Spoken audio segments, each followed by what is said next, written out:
اپنے آپ کو حکمرانوں پر ظاہر کرتا ہے۔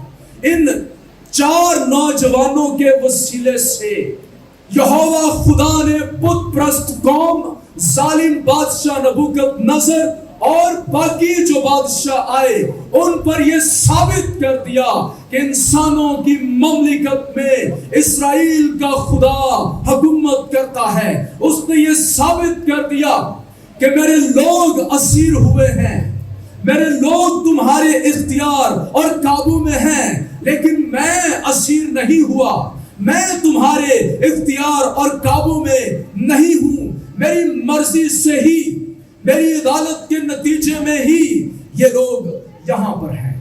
دوسرے چیپٹر میں لکھا ہے نبوکدنضر بادشاہ کو خواب آتا ہے۔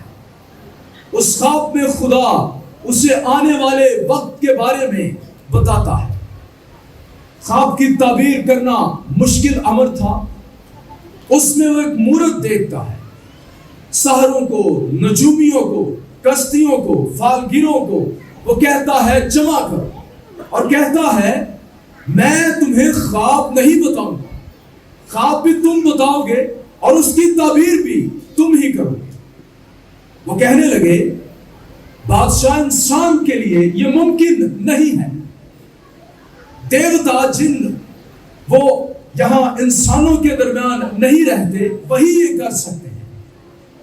بادشاہ غصے میں آ گیا، کہنے لگا تم بہانے بازی کرتے ہو، میں جانتا ہوں تمہارے پاس کوئی قدرت نہیں۔ اس نے حکم دے دیا جتنے حکیم ہیں بابل میں وہ سب کے سب ہلاک کر دیے جائیں۔